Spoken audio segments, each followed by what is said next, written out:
আসসালামু আলাইকুম রহমতুল্লাহি ওয়া বারাকাতুহু। সম্মানিত দেশ বিদেশের ভাই বন্ধুরা, আজকে পবিত্র জুমাবার দিন।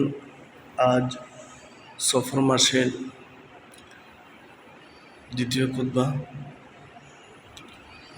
আল্লাহ পাক রব্বুল আলামিন আমাদেরকে এই সফর মাসে আমাদেরকে বিভিন্ন কুপথা থেকে আল্লাহ আমাদেরকে হেফাজত করতা। জাহিলি জামানায় বিভিন্ন রোগ শোক, বিভিন্ন ধরনের ফেঁচায় ডাকা, বিভিন্ন